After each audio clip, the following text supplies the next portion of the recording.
Hi hello வணக்கம் மக்களே.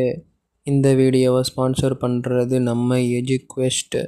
அவங்கள நீங்கள் பயன்படுத்தி உங்களுக்கு தேவையான நாலேஜை நீங்கள் டெவலப் பண்ணிக்கலாம். வாங்க வீடியோக்குள்ளே போகலாம்.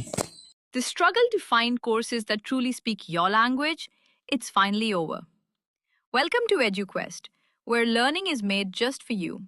At EduQuest, we bring you a wide range of online courses, from career building programs to skill boosting masterclasses, all in your regional language. Because we believe language should never be a barrier to success. Our courses are tailor made after understanding what today's learners really need. So why wait? Start learning the smarter, simpler way only with EduQuest. Visit eduquest.courses and explore your next course today. And hey, don't miss out on our exciting offers and promotions. Darshan அவர்களை பற்றி தான் பார்க்க போகிறோம். கன்னட நடிகர் ஹேமந்த் குமார் தனது மேடை பெயரான தர்ஷன் துகுதீபா அல்லது வெறுமனே தர்ஷன் என்று நன்கு அறியப்பட்டவர். கன்னட சினிமாவில் முக்கியமாக பணியாற்றும் ஒரு இந்திய நடிகர், திரைப்பட தயாரிப்பாளர் மற்றும் விநியோகஸ்தகர் ஆவார்.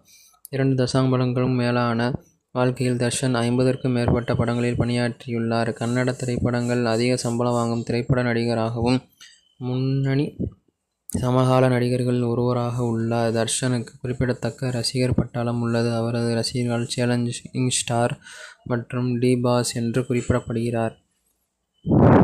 தர்ஷன் 2006இல் துகுதீபா புரொடக்ஷன்ஸ் என்ற தயாரிப்பு நிறுவனத்தை நிறுவினார். அதன் முதல் தயாரிப்பு ஜோதோ ஜோதியாலி. தர்ஷன் சிறப்பு தோற்றத்தில் நடித்தார்.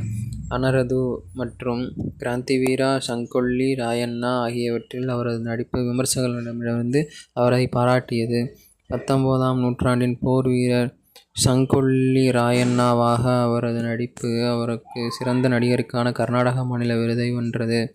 ஆரம்பகால வாழ்க்கை தர்ஷன் கர்நாடக மாநிலத்தில் உள்ள குடகு மாவட்டத்தில் உள்ள பொன்னம்பேட்டையில் நடிகர் துகுதீபா ஸ்ரீனிவாசன் மற்றும் மீனா ஆகியோருக்கு ஹேமந்த் குமார் என்ற பெயரில் பிப்ரவரி 16, 1977 அன்று பிறந்தார். பிறந்தவுடன் அவருக்கு ஹேமந்த் குமார் என்ற பெயர் சூட்டப்பட்டது. துகுதீபா என்பது 1961ஆம் ஆண்டு வெளியான கன்னட திரைப்படமாகும். இதில் ஸ்ரீனிவாஸ் நடித்து புகழ் பெற்றார். அதைத் தொடர்ந்து அந்த புனைப்பெயர் அவருக்கு பெயருடன் ஒட்டிக்கொண்டது. ஒரு பிரபல நடிகராக இருந்த அவர் தர்ஷன் தனது திரைப்பட நடிப்பு பாதையில் பின்பற்றுவதில் மாறாக தர்ஷன் 1995இல் தனது தந்தை பிரிவிற்கு முன்பு ஷிமோகாவில் உள்ள நினாசம் என்ற நாடக பயிற்சி நிறுவனத்தில் சேர்ந்தார். தர்ஷனுக்கு திவ்யா என்ற சகோதரியும் தினகர் துகுதீபா என்ற தம்பியும் உள்ளனர். இவர் துகுதீபா புரொடக்ஷன்ஸ் என்ற தயாரிப்பு நிறுவனத்தை நடத்தி வரும் திரைப்பட தயாரிப்பாளரும் ஆவார். சிறு வயதில் தர்ஷன் மைசூரில் தனது ஆரம்ப மற்றும் இளை கல்வியை பெற்றார். நடிப்பு வாழ்க்கை நினாசனத்தில் பட்டம் பெற்ற பிறகு ஒளிப்பதிவாளர் P.C. கௌரிசங்கரிடம் உதவி கேமராமேனாக மாறுவதற்கு முன்பு தர்ஷன் ஒரு புரொடக்ஷனிஸ்டாக பணியாற்றினார். அவர் முதல் பட நடிப்பு வேடம் எஸ். நாராயணி தொலைக்காட்சியில் தொடரில் வந்தது. பின்னர் நாராயணன் 1997ஆம் ஆண்டு தனது மகாபாரத் திரைப்படத்தில் துணை வேடத்தில் நடித்தார். பின்னர் தர்ஷன் தேவரகமக, எல்லாரமனே தேசனோ ஆகிய நாடகங்களில் நடித்து சிறப்பான தனது ஆரம்பகால வாழ்க்கையை தொடங்கினார். இதுவே அவரது வரலாறாகும். நன்றி, வணக்கம்.